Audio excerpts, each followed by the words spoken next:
नमस्कार साथियों, आपकी बात आपके साथ में आपका बहुत-बहुत स्वागत है दोस्तों।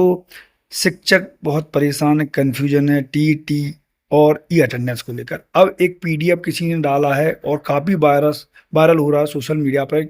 ये इस पीडीएफ के माध्यम से बताया गया है कि 2005 और 8 वालों को भी व्यापम परीक्षा वालों को नहीं मान रहा, उनको भी टीईटी देना। तो इसका पूरा हम विश्लेषण करेंगे, जानेंगे ये सही है नहीं और इसमें क्या है कंडीशन। और फिर इसके बाद हम आपको बताएंगे कि हमारा विभाग यानी कि शिक्षा विभाग और गवर्नमेंट क्या कर रही है शिक्षकों के लिए। और तीसरा, परीक्षा देना है, कैसे फॉर्म भरना है, और प्राइवेट वालों के लिए यानी कि समस्त शिक्षक इस जानकारी को जरूर देखें। आपका कन्फ्यूजन दूर हो जाएगा, कन्फ्यूज ना हो तो वीडियो पूरा देखें और आपके विचार सुझाव जो भी हैं आपकी बात के साथ आप कमेंट के माध्यम से जरूर शेयर करें। तो आइए पहले इस पीडीएफ को पूरा हम समझ लेते हैं।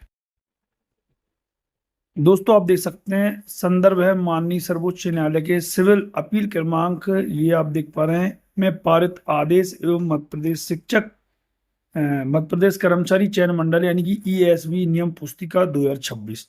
तो चलिए, इस पीडीएफ को बहुत ज्यादा शिक्षक अध्यापक शेयर कर रहे हैं और इसका जो है मान रहे हैं कि ए, परीक्षा जिन्होंने 2005 में दी थी, 8 में दी थी व्यापम की, और उसके माध्यम से जो 6, 7 और 8, 9, 10 में लगे हैं उनको परीक्षा टीईटी देनी होगी।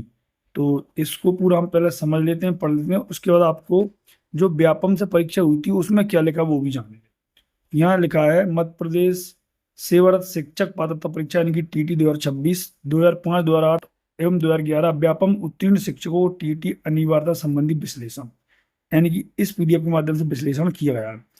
पहला नंबर है कि पूर्व व्यापम भर्ती परीक्षा की स्थिति 2005-8 की व्यापम परीक्षा। उस समय शिक्षा का अधिकार अधिनियम यानी कि आरटीई एक्ट 2009 लागू नहीं हुआ था। दूसरा, ये परीक्षाएं केवल भर्ती और चयन परीक्षाएं थी, ना कि शिक्षक पात्रता परीक्षा।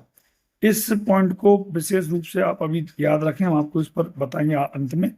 अतः 2005 और 8 के माध्यम से नियुक्त शिक्षकों को आरटीई के तहत टीटी उत्तीर्ण नहीं माना गया है। आगे चलते हैं, फिर 2011 की संविदा स्थिति देख लेते हैं कि 2011 में संविदा शिक्षक परीक्षा, यह परीक्षा आरटीई एक्ट 2009 होने के बाद आयोजित की गई थी और इसका प्रारूप शिक्षक पात्रता परीक्षा के अनुरूप था। फिर है, यदि किसी शिक्षक ने 2011 की परीक्षा पात्रता अंकों के साथ उत्तीर्ण की है तो वे पहले से टीटी अर्हता प्राप्त माने जाएंगे। यदि कोई शिक्षक उस परीक्षा में केवल उपस्थित हुआ था और न्यूनतम अर्हता अंक प्राप्त नहीं कर सका तो वह अनुत्तीर्ण की श्रेणी में रहेगा, यानी उसे दोबारा से टीटी देना होगी। दूसरा है कि टीटी परीक्षा की अनिवार्यता संबंधी नियम माननीय सुप्रीम कोर्ट निर्देश अनुसार सेवा में बने रहने के लिए 5 वर्ष से अधिक सेवा शेष होने पर आरटीई एक्ट लागू होने से पूर्व नियुक्त समस्त प्राथमिक माध्यमिक शिक्षक जिनकी सेवानिवृत्ति आयु 5 वर्ष से अधिक का समय शेष है और जिन्होंने आरटीई के अनुसार पूर्व में टीटी पास नहीं किया, उन्हें 31 अगस्त 2028 तक टीटी उत्तीर्ण करना अनिवार्य होगा। समय सीमा में उत्तीर्ण न करने पर सेवा से पृथक या फिर अनिवार्य सेवानिवृत्ति दी जा सकती है। जिनकी सेवानिवृत्ति में 5 वर्ष से कम सेवा शेष है, ऐसे शिक्षकों सेवा में बने रहने के लिए टीटी देना अनिवार्य नहीं है। वे सेवानिवृत्ति तक निरंतर सेवा में रह सकते हैं। पदोन्नति यानी प्रमोशन के लिए यदि ऐसे शिक्षक भी भविष्य में पदोन्नति के इच्छुक हैं तो पदोन्नति की पात्रता यदि टीटी पास करना अनिवार्य होगा। अब इन्होंने एक समरी सी बना दी है, यह समरी देखें आप।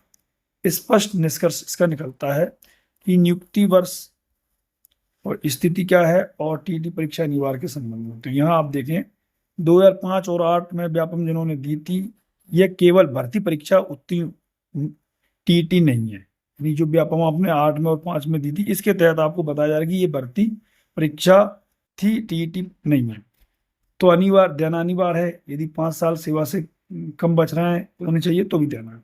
2011 की व्यापम परीक्षा यदि आपने क्वालिफाई की है, आरटीई अनुसार टीटी अर्हता प्राप्त मानी जा रही है और छूट प्राप्त रहेगी, अनिवार्य नहीं है। यदि आपने 2011 की व्यापम दी है और अनुत्तीर्ण हुए हैं तो भी आपको टीटी देना अनिवार्य होगा। और नीचे इसमें एक लाइन लिख दी गई है कि संदर्भ माननीय सर्वोच्च न्यायालय के ये और इसके अनुसार, तो ये पूरा बनाया गया। अब ये यहाँ पे ये बिंदु हमने आपको बताया था, इसको आप देखें, ये वाला बिंदु है कि ये परीक्षाएं केवल भर्ती चयन परीक्षा थी, ना कि शिक्षक पात्रता परीक्षा। इसको आप देखें। और अब आपको हम एक चीज दिखाते हैं। अब आप देख सकते हैं कि व्यावसायिक परीक्षा मंडल मध्य प्रदेश भोपाल की ये उस समय यानी कि 2005 और 6 वर्ष में जो हुई थी परीक्षा की मार्कशीट अंक सूची है व्यापम की। देख सकते हैं इसमें क्या लिखा है कि मध्य प्रदेश संविदा शाला शिक्षक श्रेणी वर्ग 2 पात्रता परीक्षा। यहाँ भर्ती परीक्षा नहीं है और ना ही चयन परीक्षा, ये पात्रता परीक्षा इसमें लिखा गया है। तो ये जो पीडीएफ जिसने भी डाला है उसको शिक्षक काफी शेयर कर रहे हैं, उसको सही मान रहे हैं। तो उसमें भी खुद विरोधाभास है, क्योंकि उसमें लिखा कि ये भर्ती परीक्षा है और चयन परीक्षा, जबकि इसमें पात्रता परीक्षा लिखा है। कहने का मतलब ये है कि शिक्षक पहले से कंफ्यूज हैं, परेशान हैं, और शिक्षकों को कंफ्यूज परेशान किया जा रहा है।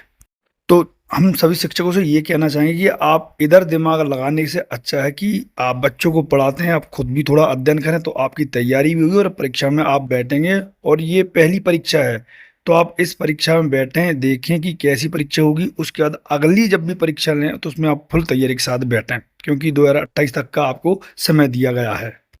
और दूसरी बात, जब आप इस परीक्षा का फॉर्म फिलअप करें तो उससे पहले आप ये देख लें कि आपने परमिशन लिया कि नहीं, क्योंकि जब आप सेवारत हैं, आप कोई भी क्वालिफिकेशन करते हैं, पोस्ट ग्रेजुएशन या ग्रेजुएशन, तो आप सरकार से परमिशन लेते हैं। तो आपको परमिशन लेना, परमिशन लेके ही इस पात्रता परीक्षा यानी कि टीईटी में आपको बैठना है।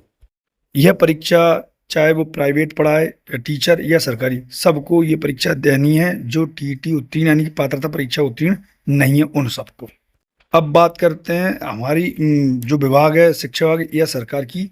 तो सरकार और विभाग खुद भी इसमें परेशान है, क्योंकि व्यापम के जो परीक्षा हुई थी 2005 और 8 की, उसमें पात्रता परीक्षा लिखा हुआ था। अब सीधे निर्णय नहीं ले सकता, कोर्ट का मामला है, इसलिए इसी चीज को लेकर कोर्ट गया है कि जो हमने 2005 और 8 में व्यापम परीक्षा ली थी यानी कि पात्रता परीक्षा ली थी, तो उनको दोबारा से परीक्षा कराना है या नहीं। तो कोर्ट का जो भी निर्णय आदेश होगा तो सरकार बाकायदा उस पर आपको आदेश लिख कर देगी कि 2005 वालों को भी परीक्षा देना है या नहीं देना।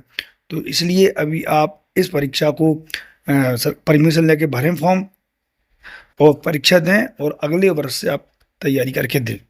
तो कन्फ्यूज ना हो, दिमाग ज़्यादा कहीं लगाएं ना, तैयारी में समय लगाएं और दिमाग लगाएं। और दोस्तों, आपके कोई क्वेरी है, कोई क्वेश्चन है, तो जरूर आपकी बात आपके साथ में कमेंट जरूर करें। वीडियो को लाइक करें, शेयर करें। वीडियो देखने के लिए आपका धन्यवाद। जय हिंद, जय भारत।